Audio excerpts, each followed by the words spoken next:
नमस्कार बच्चों, इस YouTube चैनल पर राजेश सर आपका स्वागत करते हैं। आज अपन केमिस्ट्री के 16 लेसन त्रिविम रसायन यानी स्टीरियो केमिस्ट्री के कुछ इंपॉर्टेंट क्वेश्चन लेकर आए हैं। माध्यमिक शिक्षा बोर्ड ने जो पाठ्यक्रम में संशोधन किया है उसके अनुसार जो प्रश्न बनाए गए बहुत ही इंपॉर्टेंट प्रश्न है, उसी पैटर्न पर आधारित हैं आप, और इसमें से बाहर कोई भी प्रश्न आपको बोर्ड परीक्षा में नहीं मिलेगा। बहुत इंपॉर्टेंट प्रश्न है। देखते हैं कौन कौन से प्रश्न हैं जो बोर्ड परीक्षा में पूछे जा सकते हैं। पहले तो अति लघुत्रात्मक प्रश्न है, शॉर्ट आंसर टाइप क्वेश्चंस हैं जो एग्जाम में पूछे जाएंगे। इस बार 2021 का जो पेपर पैटर्न है उसी पर आधारित सारे के सारे प्रश्न बनाए गए हैं। बहुत ही इंपॉर्टेंट प्रश्न है और इससे बाहर कोई प्रश्न नहीं आएगा। आप इसकी तैयारी कीजिए। इस चैप्टर में से इसके अलावा कोई प्रश्न नहीं बनता और कोई प्रश्न इससे बाहर नहीं आएगा। देखते हैं कौन कौन से इंपॉर्टेंट प्रश्न हैं। पहला प्रश्न है, त्रिविम रसायन किसे कहते हैं? इसकी परिभाषा आपसे पूछी जा सकती है। क्वेश्चन नंबर सेकंड है, समावयवता की खोज सर्वप्रथम किस वैज्ञानिक ने की थी? बर्जीलियस तथा वोलर ने किन यौगिकों में समावयवता का अध्ययन किया? समावयवता शब्द अथवा नाम का प्रयोग सर्वप्रथम किस वैज्ञानिक ने किया? ये बहुत ही इंपॉर्टेंट प्रश्न है बच्चों, जो इस बार बोर्ड पैटर्न के अनुसार पूछे जा सकते हैं आपसे। विन्यासी समावयवता कितने प्रकार की होती है? नाम लिखो, इनके आपको नाम लिखने हैं। अगला क्वेश्चन है, मैलेइक अम्ल तथा फ्यूमेरिक अम्ल आपस में कौन सी समावयवता प्रदर्शित करते हैं? डाई मैथिल साइक्लोप्रोपेन के दो ज्यामितीय समावयव लिखिए। मैलेइक अम्ल समकक्ष समावयवी होता है तथा गलनांक यानी मैलेइक अम्ल का गलनांक फ्यूमेरिक अम्ल से कम होता है, क्यों? ये क्वेश्चन पूछा जा सकता है बच्चों। इसका आंसर भी देखो दे रखा है इसमें कि विपक्ष समावयव में वांडरवाल बल समकक्ष समावयवियों की तुलना में अधिक प्रबल होते हैं तथा विपक्ष समावयवियों के अवयवी कण क्रिस्टल जालक में अधिक व्यवस्थित रहते हैं, जिससे इनका गलनांक अधिक होता है। ये इंपॉर्टेंट क्वेश्चन है बच्चों, जो इस बार बोर्ड पेपर में पूछा जा सकता है। अगला प्रश्न है, 1,3-ब्यूटाडाइन की ज्यामितीय समावयव लिखिए। देखो इसमें आपको आंसर भी दे रखा है, समकक्ष समावयवी और विपक्ष समावयवी के इसमें डायग्राम बना रखे हैं। अगला क्वेश्चन है, 1,2-डाइब्रोमोप्रोपेन के समावयवी लिखिए। तो इसका भी आंसर आपको दे रखा है, दोनों ही समकक्ष और विपक्ष समावयवी बना रखे हैं। अगला प्रश्न है, प्रश्न नंबर 11, प्रकाशिक सक्रियता किसे कहते हैं? अगला क्वेश्चन है, प्रकाशिक समावयवता के लिए क्या आवश्यक शर्त होती है? इसमें देखो आंसर भी दे रखा है, 2 शर्त आवश्यक होती है। यौगिकों में असममित कार्बन परमाणु उपस्थित होना चाहिए, यानी एक तो जो यौगिक है उसमें असिमेट्रिकल कार्बन का होना अनिवार्य है। दूसरा है, यौगिक में सममिति तत्व यानी सिमेट्रिकल एलिमेंट्स जो होते हैं, जैसे सममिति तल, सममिति अक्ष अथवा सममिति केंद्र, अनुपस्थित होना चाहिए। अगर इनमें से कोई भी एक सिमेट्रिकल एलिमेंट उपस्थित है उस यौगिक में तो वह प्रकाशिक समावयवता प्रदर्शित नहीं करता। तो ये दोनों शर्तों का होना बहुत जरूरी है। अगला प्रश्न है, मीजो रूप प्रकाशिक सक्रिय नहीं होता, क्यों? आंतरिक प्रतिकार के कारण, क्योंकि उसमें आंतरिक प्रतिकार पाया जाता है अणु में, इसलिए वो प्रकाशिक सक्रिय नहीं रह पाते। रेशमीकरण क्या होता है? ज्यामितीय समावयवता के लिए क्या आवश्यक शर्त है?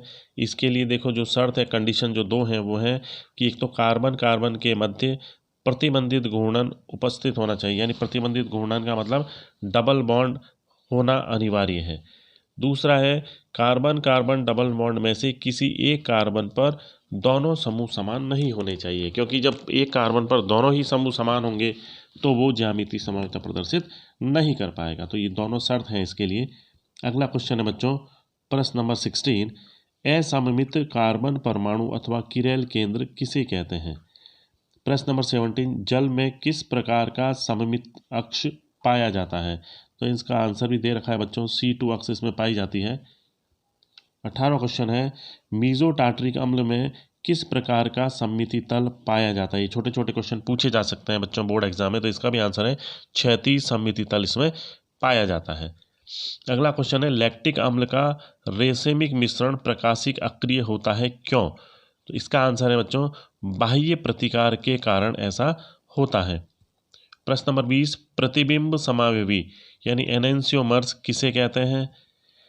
एरिथ्रो तथा थ्रियो समावयव किन्हें कहते हैं? वीवरिम समावयवी किसे कहते हैं? अगला क्वेश्चन है, असममित संश्लेषण किसे कहते हैं? तो इसका आंसर भी है देखो इसमें, किसी ध्रुवण अघूर्णक यौगिक से ध्रुवण घूर्णक यौगिक का निर्माण असममित संश्लेषण कहलाता है। ये बहुत ही इंपॉर्टेंट क्वेश्चन है बच्चों, इसको भी आप पढ़ लें।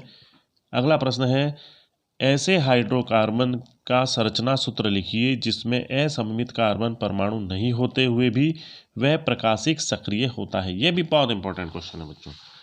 ऐसा है अणु एलीन, यानी एलीन जो होता है CH2 double bond C double bond CH2, ये जो अणु है इसमें असममित कार्बन परमाणु नहीं होते हुए भी ये क्या है, प्रकाशिक सक्रियता दर्शाता है।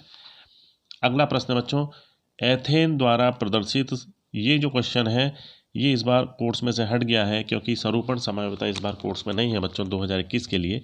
अगला क्वेश्चन अपन देखते हैं, ये 26वां और 27वां जो प्रश्न है ये भी कोर्स में इस बार नहीं है। 28वें प्रश्न की अपन बात करते हैं, समतल ध्रुवित प्रकाश किसे कहते हैं। प्रश्न नंबर 29, C2H2Br2 के अध्रुवीय रूप का संरचना सूत्र लिखिए, यानी ऐसे सूत्र लिखना जो अध्रुवीय हो। वो देखो इसमें दिखा रखा है, दोनों ही विपक्ष होते हैं ब्रोमीन ब्रोमीन एक दूसरे को, तो एक दूसरे के गुण को ये क्या कर देते हैं, नष्ट कर देते हैं, इसलिए अध्रुवीय होते हैं। प्रश्न नंबर 13 भी इस बार कोर्स में नहीं है बच्चों। 31 की बात करते हैं, ध्रुवण गुणक तथा ध्रुवण गुणकता को परिभाषित कीजिए। 32 किरैल अणु से आप क्या समझते हैं। 33 आपेक्षिक विन्यास क्या है, इसका भी आंसर दिया हुआ है। ग्लिसरैल्डिहाइड के सापेक्ष किसी अणु का विन्यास जो होता है वह आपेक्षिक विन्यास कहलाता है। इस प्रश्न को अपन बाद में देखेंगे बच्चों।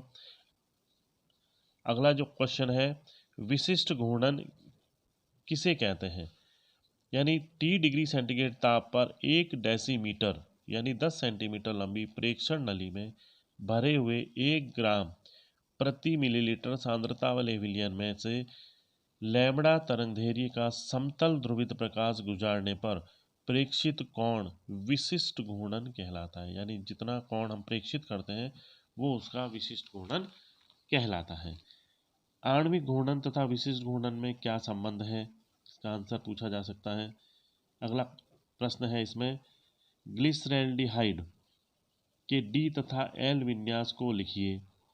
प्रश्न नंबर 37, CH3 CHOH और COOH, ये जो अणु है ये प्रकाशिक समावयवों की संख्या इसमें लिखिए कितनी होगी। इसमें असममित कार्बन को गिन करके हम उसकी प्रकाशिक समावयव की संख्या ज्ञात कर सकते हैं। इसमें प्रकाशिक समावयव की जो संख्या होती है वो होती है 4, n² के बराबर होती है। 2 इसमें प्रकाशिक क्या है, असममित कार्बन है, असममित कार्बन तो होने के कारण 4 इसमें प्रकाशिक समावयव की संख्या पाई जाती है। 38 जो क्वेश्चन है ये बच्चों इस बार एग्जाम में नहीं आएगा। ये तो थे अति लघुतरात्मक प्रश्न। अब अपन बात करेंगे लघुतरात्मक प्रश्नों की जो बोर्ड एग्जाम में पूछे जा सकते हैं। देखते हैं इसमें प्रश्न। पहला है, मैलेइक अम्ल से एनहाइड्राइड आसानी से प्राप्त किया जा सकता है जबकि फ्यूमेरिक अम्ल से नहीं, क्यों। क्वेश्चन नंबर 2, ध्रुवण गुणकता किसे कहते हैं, उदाहरण सहित समझाइए। प्रश्न नंबर 3, 1 ब्यूटेनॉल प्रकाशिक समावयवता नहीं दर्शाता जबकि 2 ब्यूटेनॉल प्रकाशिक सक्रिय होता है, क्यों। प्रश्न नंबर 4 है बच्चों, सापेक्ष और निरपेक्ष विन्यास किसे कहते हैं। क्वेश्चन नंबर 5, मीजो रूप प्रकाशिक सक्रिय नहीं होता है, उदाहरण सहित समझाओ। प्रश्न नंबर 6, रेसेमीकरण को उदाहरण सहित समझाइए। 7 जो है इस बार कोर्स में नहीं है बच्चों।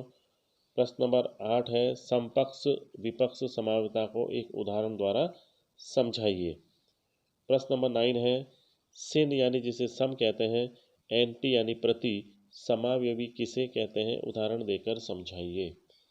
प्रश्न नंबर 10, विपक्ष 1 क्लोरोप्रोपीन का द्विध्रुव आघूर्ण समपक्ष 1 क्लोरोप्रोपीन से अधिक होता है, क्यों।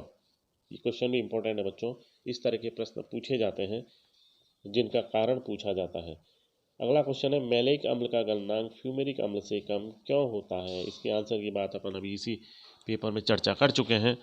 अगला प्रश्न है, सममिति तत्व किसे कहते हैं, सममिति तत्व के विभिन्न प्रकारों को समझाइए, यानी ये कितने प्रकार के होते हैं, उनके प्रत्येक प्रकार को आपको समझाना है। अगला प्रश्न है बच्चों, लैक्टिक अम्ल में रेसेमीकरण को समझाइए। 14 क्वेश्चन, आंतरिक प्रतिकार को उदाहरण द्वारा समझाइए।